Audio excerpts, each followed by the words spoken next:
Hi all, ಎಲ್ಲರೂ ಹೇಗಿದ್ದೀರಾ? Hope ಎಲ್ಲರೂ ಚೆನ್ನಾಗಿದ್ದೀರಾ ಅಂತ ಅಂದ್ಕೊತೀನಿ.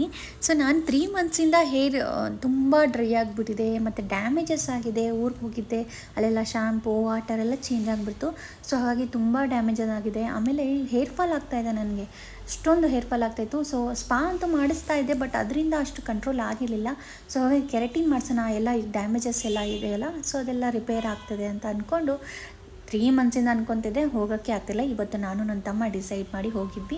ಅವನು ಸ್ವಲ್ಪ ಡ್ಯಾಂಡ್ರಫ್ ಎಲ್ಲ ಆಗಿಬಿಟ್ಟಿದೆ ಅಕ್ಕ ಅಂತಿದ್ದ. ಸೊ ಹಾಗಾಗಿ ಅವನಿಗೂ ಸ್ಪಾ ಮಾಡಿಸೋಣ ಅಂತ ಅವನು ಕೂಡ ಕೆರಟಿನ್ ಸ್ಪಾ ಮಾಡಿಸ್ದೆ. ಅವನಿಗೂ ಅದೊಂದು ಸ್ವಲ್ಪ ಡ್ಯಾಂಡ್ರಫ್ ಕಂಟ್ರೋಲ್ ಆಗುತ್ತೆ ಅದರಿಂದ. ಸೊ ನನಗೆ ಹೇರ್ ಡ್ಯಾಮೇಜಿಗೆ ಅಂತ ನಾನು ಹೋಗಿದ್ದು ಕೆರಟಿನ್ ಮಾಡಿಸೋಣ ಅಂತ.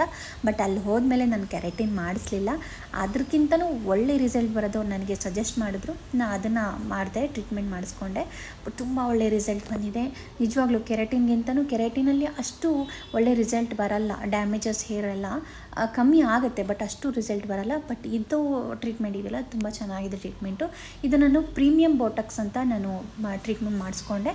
ಸ್ವಲ್ಪ ಅದಕ್ಕೂ ಇದಕ್ಕೂ ಒಂದು 1000 ರೂಪೀಸ್ ಅಷ್ಟು ಡಿಫ್ರೆನ್ಸ್ ಬರುತ್ತೆ. ಬಟ್ ಆದರೆ ಒಳ್ಳೆ ರಿಸಲ್ಟ್ ಕೊಡುತ್ತೆ. ಮತ್ತು ಜಾಸ್ತಿ ಕೆಮಿಕಲ್ಸ್ನ ಯೂಸ್ ಮಾಡಲ್ಲ. ಇದರಲ್ಲಿ ಐರನ್ ಮಾಡ್ತಾರೆ, ಹೇರ್ ಕೂಡ ಸ್ಟ್ರೈಟ್ನಿಂಗ್ ಆಗುತ್ತೆ. ಆಲ್ಮೋಸ್ಟು 10 to 15 ವಾಶ್ ತನಕನೂ ಸ್ಟ್ರೈಟ್ನಿಂಗ್ ಇರುತ್ತೆ ಅಂತ ಹೇಳಿದ್ದಾರೆ. ಸೊ ನೋಡೋಣ, ಅದರದ್ದು ನೆಕ್ಸ್ಟ್ ನಾನು ವ್ಲಾಗ್ ಮಾಡಿ ಹಾಕ್ತೀನಿ. ನೋಡಿ ಎಷ್ಟು ಚೆನ್ನಾಗಿಬಿಡ್ತಿ, ತುಂಬ ಸಿಲ್ಕಿಯಾಗಿ. ಮತ್ತು ನನ್ನ ತಲೆಯಲ್ಲಿ ಕೂದಲೇ ಇಲ್ವೇನೋ ಅನ್ನಿಸ್ತಾ ಇದೆ, ಅಷ್ಟು ನನಗೆ ಫ್ರೀ ಆಗ್ತಾಯಿದೆ. ಆಮೇಲೆ ಡ್ಯಾಮೇಜಸ್ ಎಲ್ಲ ಎಷ್ಟು ಕವರ್ ಆಗಿದೆ ನೋಡಿ, ಸ್ವಲ್ಪನೂ ಡ್ಯಾಮೇಜ್ ಅನ್ನಿಸ್ತಾ ಇಲ್ಲ. ಸಿಲ್ಕಿ ಅನ್ನಿಸ್ತಾ ಇದೆ, ತುಂಬ ಚೆನ್ನಾಗಿ, ಸೊ ಸಾಫ್ಟ್, ಸೊ ಸಿಲ್ಕಿ. ಇನ್ನೂ ಕೆಲವೊಂದು ವೀಡಿಯೋಸ್ ಎಲ್ಲ ತೊಗೊಂಡಿದ್ದೆ ನಾನು, ಅದು ರೆಕಾರ್ಡೇ ಆಗಿಲ್ಲ. ನನಗೆ ಗೊತ್ತೇ ಆಗಿಲ್ಲ, ಪ್ರಾಡಕ್ಟ್ ಎಲ್ಲ ವೀಡಿಯೋ ತೊಗೊಂಡಿದ್ದೆ, ರೆಕಾರ್ಡೇ ಆಗಿಲ್ಲ, ಸಾರಿ. ಸೊ ದಯವಿಟ್ಟು ಫಾಲೋ ಮಾಡಿ, ಲೈಕ್ ಮಾಡಿ, ಶೇರ್ ಮಾಡಿ.